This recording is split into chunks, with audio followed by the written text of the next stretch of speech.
Okay, so for lab one, I'm assuming you've created an account on GitHub.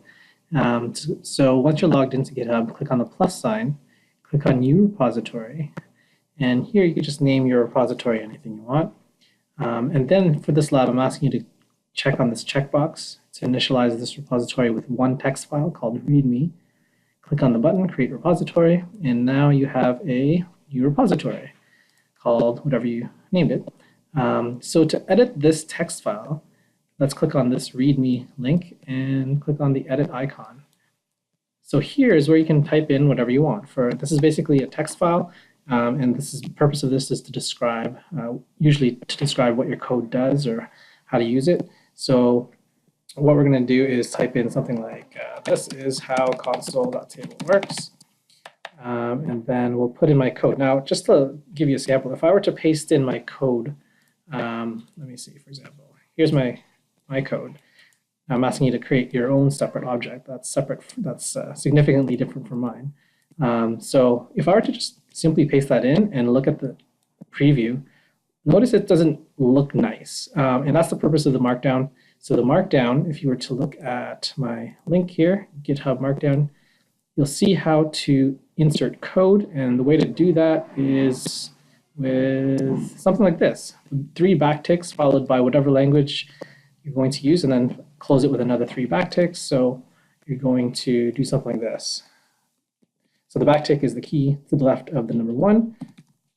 Type in the language and end that block of code with 3 backticks.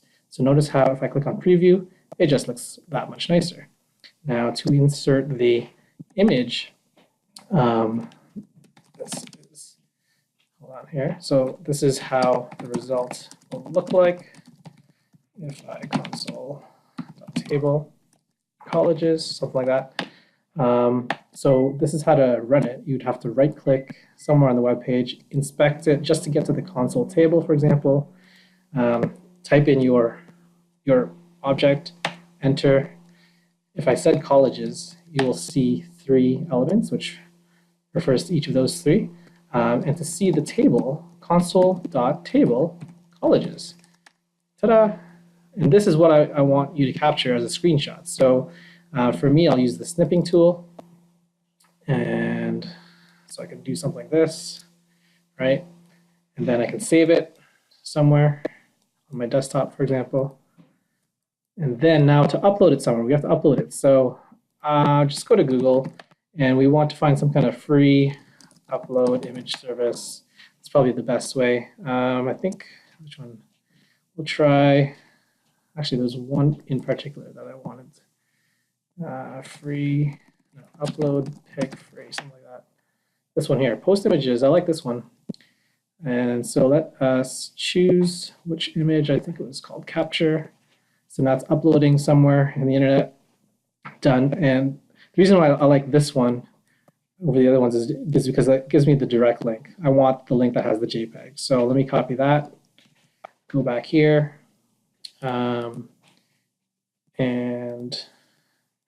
now I'm just going to paste it now because I need the link.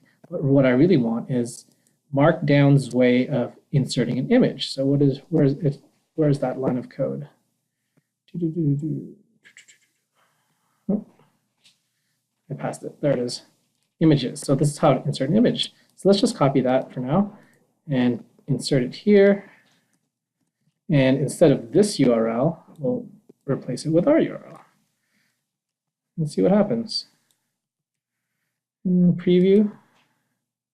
Aha, success. So then if I were to commit changes, it would save that, and that's a pretty good, a decent lab 1 right there.